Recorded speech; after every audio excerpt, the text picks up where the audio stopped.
payment আপনার কটা 5,000 তারপর 10,000 তেনেকৈ দিব পাৰে আৰু তাৰপিছত প্ৰাইচটো এইটো এখনত 67 মান পৰেগৈ আৰু কোনটো এইটো চিংগল লাইটটো এইটো 67 আপোনাৰ 70 অলপ পাৰ হয় আৰু 70 পাৰ सिगां साननानै इभि मटरनि माने स्कुटि माने लाबोदों गगामुगाव सार्कल अफिस अपोजिटआव ओमफ्राय इयो माने मिडियाम रेन्ज माने नन आरटिअ स्कुटि माने इयो रेजिस्ट्रेसन खालामनाङा ओमफ्राय इयो 3 गियार थायो 3 गियाराव 1 गियाराव 30 स्पिड खारो ओमफ्राय 2 गियाराव माबा 40 स्पिड खारो ओमफ्राय 3 गियाराव 55 खारो आरो ओमफ्राय इयो नन रेजिस्ट्रेसन गारि ओमफ्राय क्वालिटि मेरला दं बारु क्वालिटि आं मोननै लाबोदों जेनेबा दायो ओमफ्राय आरो मोनगोन उनाव ओमफ्राय ओरैनो फाइनान्सनिखौ बुंना होदो एसे फाइनान्सनिया दा जागासिनो आं ट्रायाल बनायगासिनो गारि सोब माने बे जाहैबाय बेटारिनि गोजा दै सोरनोबा जुदि नांगौबा नोंथांमोना बेयाव लांनानै लांफैनो हागोन जायगायाव जों खोन्थिगासिनो दङ माने जायगाया बबे जरावहाय नै खिन्थु मडेला मा मडेल बेखौ मिथिया दे आङो खिन्थु दाहाय आं मालिकजों एसे रायलायनि आरो बे जाहैबाय जायगाया बबे जरावहाय दिनैहाय नैबे गोदान मोनसे भिडिअ लानानै आं नोंथांमोननि सिगाङाव फैलायबाय बे जाहैबाय जायगाया बबे जरावहाय आं नोंथांमोननो एसे दिन्थिलांगासिनो दङ बे जाहैबाय जोंहा गगामुगनि बाखिन्दा आरो जोंनि माखासे रायजोफोरनि थाखाय मोजां खौरां बे जाहैबाय जोंहा नैबे गगामुग सार्कल अफिसनि खाथियाव फै नुदोंना बे जाहैबाय सार्कल अफिसा जों नोङो मेन टाउनावहाय ओरैजाय मेन टाउन ओरैजाय जाहैबाय नै धेमाजि रड बियो बै जाहैबाय गगामुग सार्कला ओमफ्राय बेयावबो मोनसे दंना ओरैजाय दखाना जाहैबाय नर' एसे दिन्थिनो आङो लामा एकदम गुदियाव खाथार नर' automobile and service centre electronic दै बियो कन्टेक्ट नाम्बारबो होखादों आङो दासो मोनफैबाय ओरै जाहैबाय सारिआलि बे खाथियावनो ओमफ्राय ओरैजाय थाबाय बैयो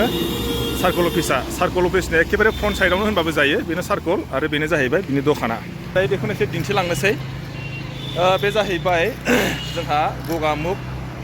रायजोफोरनि थाखाय मोनसे गोजोनथाव खौरां बे जाहैबाय माने जायफोरा दिनैसिम माने इलेक्ट्रनिकनि बाइक जुदि बायनो गोसो जादोंमोन बा सोरबा नांगौ जादोंमोन दिनैसिम सोरबाया जुदि बायनो नागिरनायावहाय बा इलेक्ट्रनिकनि गारि नागिरनाय बा स्कुटि नागिरनायाव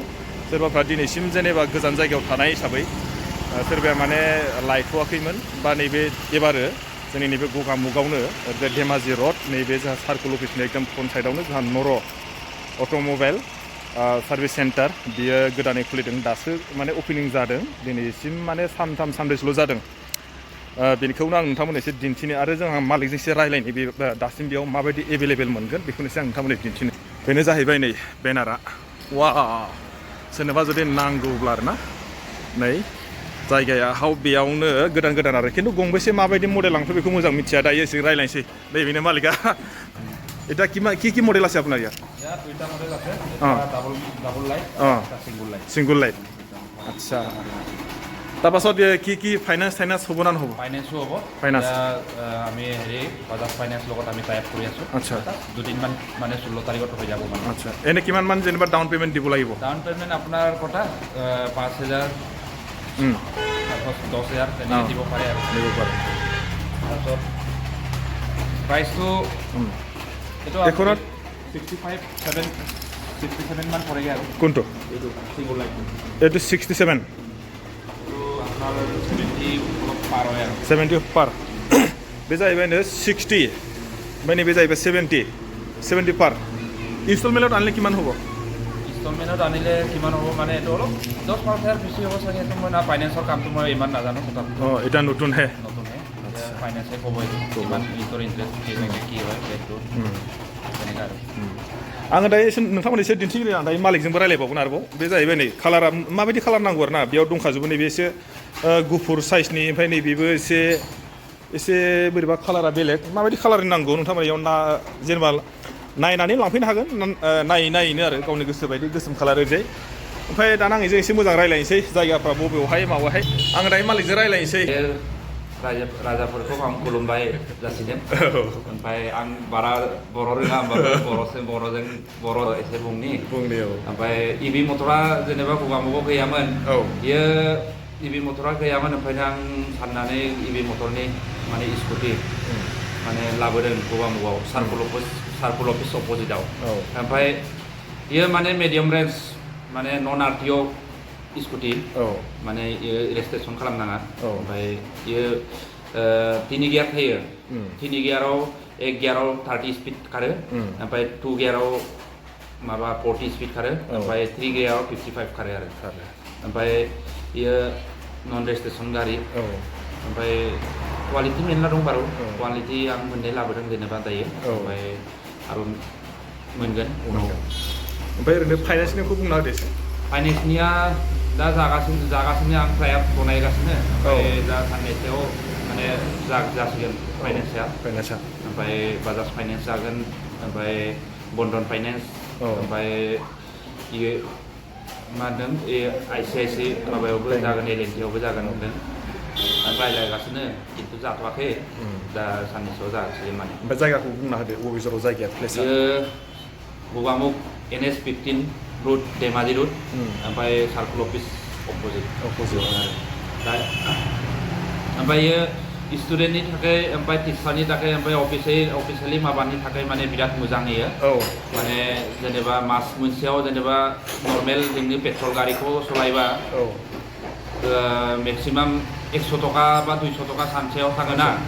बेयावथ' चार्जिं खालामनायाव जेनेबा मबाइल बादिसो मबाइलखौ बेसे 10 टका बा 5 टका थांसिगोन खोमा सानसेयाव ओमफ्राय सानबाथाय माने सप्तायाव मास मोनसेयाव जोङो 3500 4000 इदि बसायनाय बादि जायो आरो खरसा गैया ओमफ्राय बेटारियाबो बिराद मोजां आजिखालि क्वालिटि बिराद मोजां क्वालिटि बेटारि जेनेबा खै किल'मिटारसो थांगोन बायदि ये कई किल'मिटार माने ये कम्पानि क्लेमा 100 क्लेम खालामदों ओमफ्राय खिन्थु जोंनि माने आप डाउन लामाफोराव जेनेबा एसे 80 जोङो हमदों आरो जेनेबा 80 मोजां खारो ओमफ्राय जोंनि नलबारिनिफ्राय जेनेबा धेमाजि आप डाउन मोजां खालामनो हायो खनसे चार्जिं खालामनायाव ओमफ्राय बेयो मा होनदों बेटारियाबो बिराद मोजां बेटारि लिथियाम बेटारि ओमफ्राय जों जा लाबोनाय बेटारिफ्रा बिराद माने ड्राइ बेटारि माने चार्ज माने सप्तासे चार्ज खालामालासिनो दोनबाबो माने जेबो उनाव गाज्रि जागोन बिदि खोथा गैया माने 3 बोसोर वारेन्टि दं ओमफ्राय 1 बोसोर ग्यारान्टि ओमफ्राय बेनि गेजेराव जेनेबा बायचान्स मटरजों बेटारिया एसे गाज्रि जानाय चान्स थाबा माने जों एनि गावनि डिलार दंखायो माबा जानायखाय बेयाव माबा सोलायनो हागौ ओमफ्राय जेनेबा सार्भिसिंआ इयावनो जायो इयावथ' पेट्रल माबा डिजेल गैयाना ओमफ्राय इयाव बियारिं नांगौ ओमफ्राय मटरा गाज्रि जायाबा मटरखौ मोनगोन ओमफ्राय बेटारियाथ' बेटारिया मोनखागोन ओमफ्राय बोसोरसे गेजेराव माने बोसोरनि गेजेराव जेनेबा गाज्रि जाबा जेनेबा जोङो बेटारिखौ चेन्ज खालामनानै होनोसै ओमफ्राय वारेन्टियाथ' मेरला दं ओमफ्राय बेटारिनि ग्यारान्टियाथ' माबा दं माने 1 लाख किल'मिटार माने ये खारनो हानाय माने गाज्रि दं माने बेटारिनि गाज्रि जानाय माने सम्भब गैया माने बेटारिनि क्वालिटिया दा बिराद डेभेलप बनायदों माने ये बेटारिफोरखौ ठीक আছে गोजोननाय थाबाय दा आं बेयाव फंनैसो बाथ्रा बुंनोसै जायफोरा दिनैसिम माने इलेक्ट्रनिक बाइकखौ लानो होननानै सानदोंमोन बा गोजाननि थाखाय जोङो लखिमपुर बा धेमाजि बावबा डिब्रुगड़ाव जोङो माने गोजाननि थाखाय लायनो हायाखैमोन माने दायो गोजोनथाव खौरां जोंनि नैबे गगामुगनि एरियानि रायजोफोरनि थाखाय सोरबाफ्रा जुदि लानो होननानै जुदि प्लेनिं जुदि दंमोनब्ला दिनैहाय जोंनि नैबे सार्कोल अफिसनि अपोजिट साइडआव एकदमबारे नर' अट'मबाइल सार्भिस सेन्टार बे जाहैबाय इलेक्ट्रनिक दै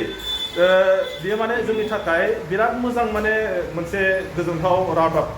फ्राय मानसिया दायो माने बेखौहाय बांसिन लानायखौ नुदों आरोखि ओंखायनो आं नैबेखौ खावलायनाया बे बा मोनसे मेसेज होनाया बेनो जायफोरा दिनैसिम जेनेबा इलेक्ट्रनिकनि स्कुटि लानो होननानै सानबाय दंमोन बिथांमोननि थाखाय नैबे गोजोनथाव खौराङा बेनो बे जाहैबाय जोंनि गगामुग रायजोफोरनि थाखाय आं नैबे मेसेजखौ होबाय नोंथांमोना जुदि गोसो दङब्ला बा सोरबाया जुदि लानो गोसो दंब्ला फाइनेन्सनिबो एभेलेबेल आरो नोंथांमोना खेबसे बेयाव नायनानै खेबसे रायलायनानै खेबसे सोंनानै थांफैनाय अब्ला नोंथांमोना बुजिगोन आरो क्वालिटियाथ' आंथ' दानि माखासे खेबसा खालामनानै गोजौआव आं स्क्रिप्टआव नोंसोरनो होखाबाय नोंथांमोना माबायदि फसन आरो बिनि फसननिबो बेलेग माने मडेल दङ नोंथांमोना जुदि गावनि फसननि जुदि मडेलखौ जुदि नांगौब्ला बिथांजों रायलायनानै अर्डार होनायनि गेजेराव बा सानसे साननि गेजेराव मोनगोन आरोखि बेखौनो मालिकआ बुंबाय आङो बेखौनो दिनैहाय नोंथांमोननि सिगाङाव ससेबाबो भिडिअ लाना फैबाय इनफरमेसन टाइपनि बायदि नोंथांमोना जुदि मोजां मोनोब्ला आरो नैबे भिडिअखौ जायहा जुदि नुदों आरो जुदि नुनानै जुदि हाजासे शेयार खालामना हो जाहाथे नोंथांमोननि